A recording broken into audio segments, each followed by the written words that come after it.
नमस्कार, आदाब। मोहब्बत की निशानी ताजमहल की कहानी यहाँ से जुड़ी हुई है।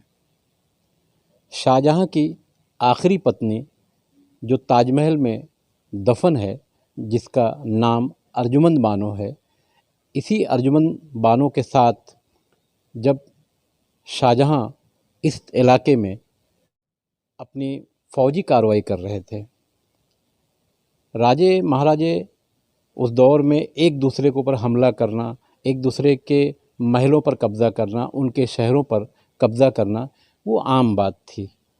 उसी दौरान अर्जुमंद बानो का बुरहानपुर में इंतकाल हुआ।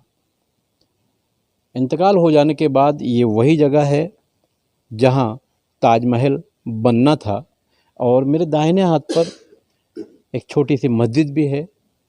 और यहाँ जो बोर्ड लगा हुआ है उसकी माने तो 6 महीने तक अर्जुमंद बानो यानी ताजमहल में जो मुमताज़ है, मुमताज़ का असल मतलब ये होता है कि एक परिवार में किसी को बहुत ज़्यादा अहमियत दी गई, सबसे ज़्यादा ऊपर, यानी मुमताज़ एक अहमियत वाला एक सम्मान होता है। तो मुमताज़ असल में उनका नाम नहीं था, नाम असल में अर्जुमंद बानो था।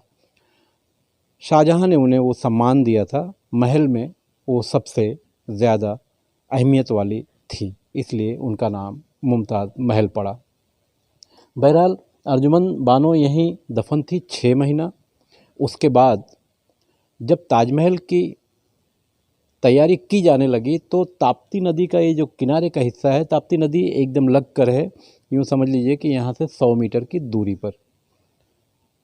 तब उस दौर के जो इंजीनियर थे उन्होंने ये बताया कि ताप्ती नदी के पास की जो मिट्टी है उसमें कीड़े लग सकते हैं, ताजमहल को नुकसान हो सकता है। इसलिए ताजमहल को आगरा की तरफ बनाने की तैयारी की गई। ताजमहल की जब तैयारी वहाँ होने लगी तो 6 महीने के बाद अर्जुमंद बानो को यहाँ से इनकी कब्र खोद कर ले जाया गया। ये वही जगह है, बुरहानपुर में है, और जैनाबाद इलाका है। बुरहानपुर के पूर्वी क्षेत्र का ये इलाका है और ग्राम पंचायत का आता है। हालात यहाँ देखेंगे तो बहुत ही ख़राब है, देखभाल तो हो नहीं रही है।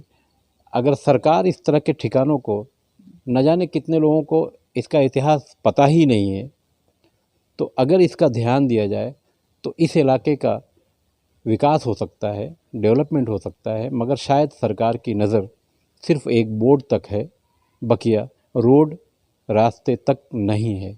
मैं मध्य प्रदेश के बुरहानपुर से खान फ़ख्र आलम।